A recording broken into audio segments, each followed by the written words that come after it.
Em 22 de abril de 1500, a frota portuguesa de Pedro Álvares Cabral avistou Monte Pascoal, no atual município de Prado. Itamaraju é um pedaço destas terras que no passado pertenceu a Prado, através da Lei Estadual número 1.1509, de 5 de outubro de 1961, foi obtida a emancipação política, passando o município a chamar-se Itamaraju. A emancipação política administrativa foi idealizada por José Gomes de Almeida e Antônio Fontes Mascarenhas.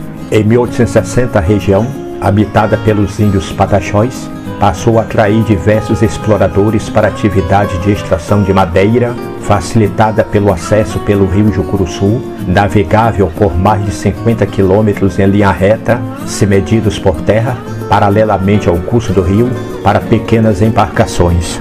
Por volta de 1895, a atual cidade de Itamaraju nascia de um povoado denominado Dois Irmãos, em louvor aos santos padroeiros Cosme e Damião. Durante a Guerra do Paraguai, ali se esconderam alguns desertores, levando a localidade a receber o topônimo de Escondido. Tinha uma pequena rua, tortuosa, atual 5 de outubro, com menos de 150 casas, inclusive barracos, na sua maioria construídos de taipas, cobertas com telhas de tabica, palha, de tijolos e telhas de barro.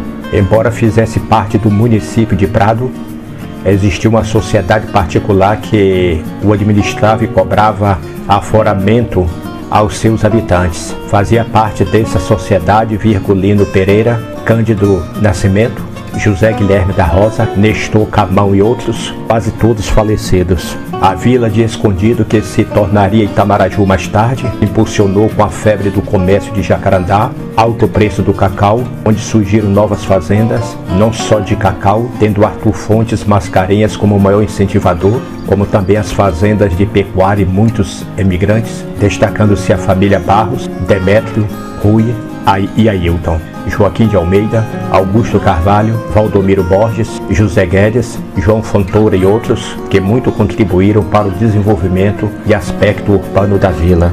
O então prefeito José Gomes de Almeida foi a alavanca propulsora desse desenvolvimento, construindo o campo de pouso para pequenos aviões, atual Praça 2 de Julho, abertura de estradas para os povoados do Farol, Pirajá, Futuca, Piragi, Arraial do Almeida, São Paulinho, além dos melhoramentos na estrada Guarani-Rio, Chaí e Prado Itamaraju, com os desvios das ladeiras da atividade para o Tururim e do Ribeirão para mais acima, assim como a limpeza periódica do rio Jucuruçu e a construção de um mercado na atual rua 5 de outubro.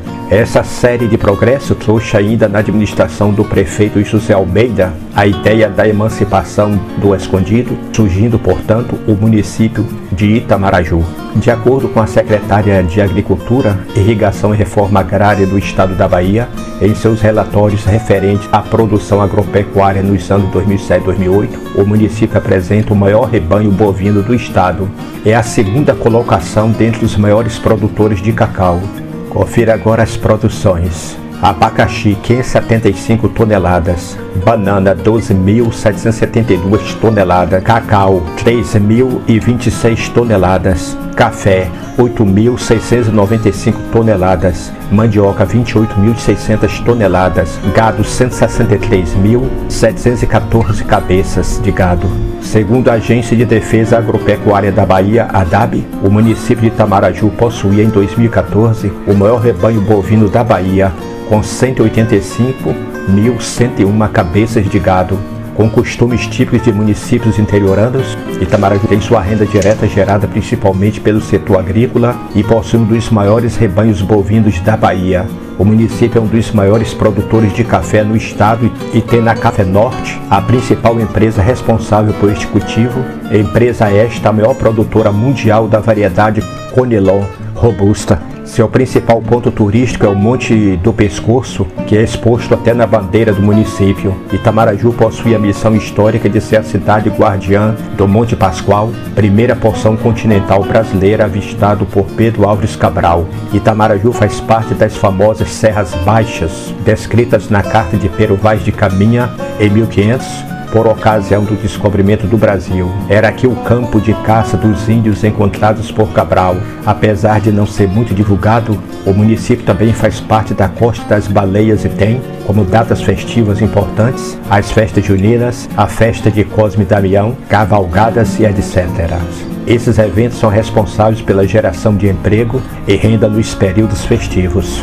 No centro da cidade encontram-se algumas praças, como a Praça 2 de Julho e a Praça Castelo Branco, além da Rua dos Trailers, onde existem várias barraquinhas que vendem lanches todos os dias da semana. Para o lazer, Itamaraju tem espaço de eventos, Armazém F, o Clube do Arco, território maior da cidade, BNB, onde conta com quadras de tênis, piscinas, campos de futebol. A 12 quilômetros da cidade fica uma pequena vila chamada Guarani, pertencente ao município de Prado. Muitas pessoas que lá residem frequentam a cidade de Itamaraju durante o dia, principalmente estudantes. As principais escolas particulares são a Escola Crescer, Escola Fênix, Colégio Presbiteriano 12 de Agosto e o Colégio São João Evangelista, pertencente a uma congregação de freira. Os eventos mais importantes dessas escolas durante o ano são os Jogos Estudantis, competição que simula as Olimpíadas. Itamaraju conta também com o curso de inglês e espanhol CNA. As principais escolas públicas são o Colégio Complexo Integrado de Educação de Itamaraju, CIEI, Colégio Modelo Luiz Eduardo Magalhães e o Colégio Estadual Luiz Eduardo Magalhães, Selém. A cidade cedia a 43ª Companhia Independente de Polícia Militar, unidade da Polícia Militar da Bahia, responsável pelo serviço de segurança pública prestado nas cidades de Itamaraju e Jucuruçu. Essa unidade tem o seu efetivo composto, na sua maioria, por policiais militares filhos da cidade e em breve terá sua sede própria. Em 2008, a cidade teve seu trânsito sinalizado.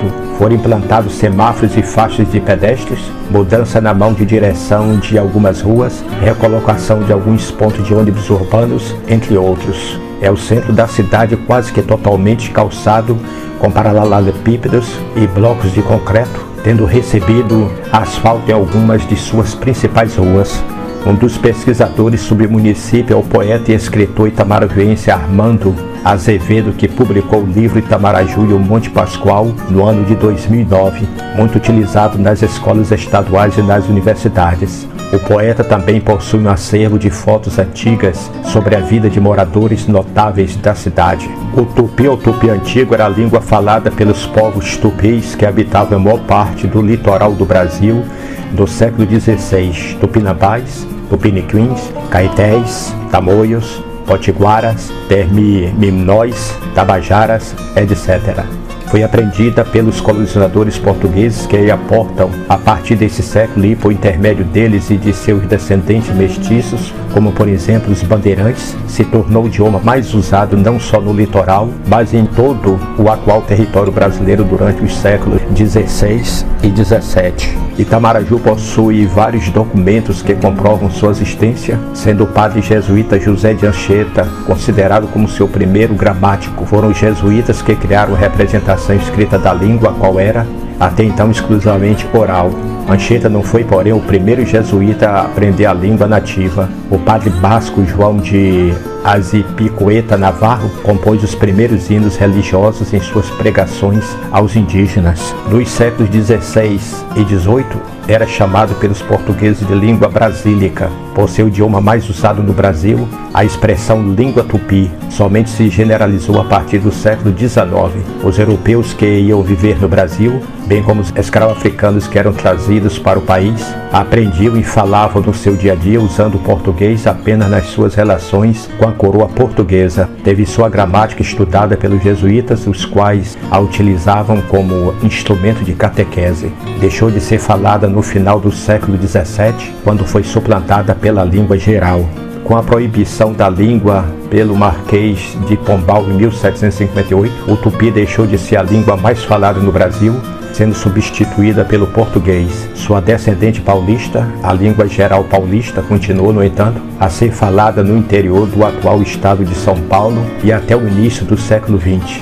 e a sua descendente amazônica, o Niegatu, continua a ser falada até hoje no Vale do Rio Negro, na Amazônia. A língua tupi também continua presente no cotidiano dos brasileiros através de nomes tupis que se encontram na geografia brasileira e nas denominações de vários animais e plantas nativos do Brasil. Geralmente são descrições das coisas que se referem, envolvendo uma explicação inteira. Cada palavra pode ser uma verdadeira frase. Decifrar o significado das palavras requer muitas vezes uma visita ao local a que se refere o termo. Um exemplo disso é o topônimo Paranapiacaba. Atualmente existem iniciativas isoladas que buscam resgatar o uso da língua tupi antiga por algumas etnias indígenas que usavam essa língua no passado, como os potiguaras da Paraíba e do Rio Grande do Norte e os tupiniquins das aldeias de Caieiras Velhas e Comboios, na cidade de Aracruz, no Espírito Santo. Levantar informações confiáveis sobre a fonologia da língua tupi para uma possível reconstrução fonológica seria uma tarefa difícil ou até mesmo impraticável não tivesse o tronco tupi e mais especificamente a família tupi-guarani, da qual o tupi faz parte, uma ampla distribuição geográfica. Ponderante a uma reconstrução fonológica já realizada foi o fato de o Negatu, língua que descende do tupi, ser falado ainda hoje na Amazônia. Somando-se a este fato já bastante favorável, não se pode deixar de citar a continuidade do Guarani antigo, língua distinta, mas muito próxima ao tupi, dos atuais Guarani Miabá, Guarani Neadeva, Guarani Queová e Guarani Paraguaio. Sendo tão fortes os pontos favoráveis, tornou-se factível a reconstrução da fonologia tupi. O tupi identifica um conjunto de 31 fonemas, dos quais 12 são vogais, 3 semivogais e 16 consoantes. Característica notória da sua fonologia é, sem dúvida, o seu caráter glutural. Uma outra, os abundantes metaplasmos. Na ortografia tupi, as vogais são A, E, I, O, U. Y são inexistentes na língua portuguesa, intermediária entre o I e o U. É pronunciada dizendo-se U, abrindo-se os lábios até chegar à posição em que se pronuncia I. O interesse moderno pela língua tupi teve uma conotação nacionalista brasileira. A língua foi bastante explorada nos movimentos literários do romantismo e do modernismo para a afirmação da identidade cultural do país. Dentro do contexto do nacionalismo da época Vargas, durante as décadas de 1930, 1940, 1950 e 1960, o tupi fez parte do currículo das faculdades de filosofia brasileiras. Em 1954, no governo do presidente brasileiro Café Filho, o tupi foi declarado legalmente matéria obrigatória no currículo das faculdades de letras do país. No entanto, sob a influência do estruturalismo, que por seu caráter histórico pregava o estudo somente das línguas indígenas contemporâneas, a língua tupi praticamente desapareceu do currículo das faculdades brasileiras a partir da década de 1970, permanecendo apenas em algumas universidades, como a Universidade de São Paulo.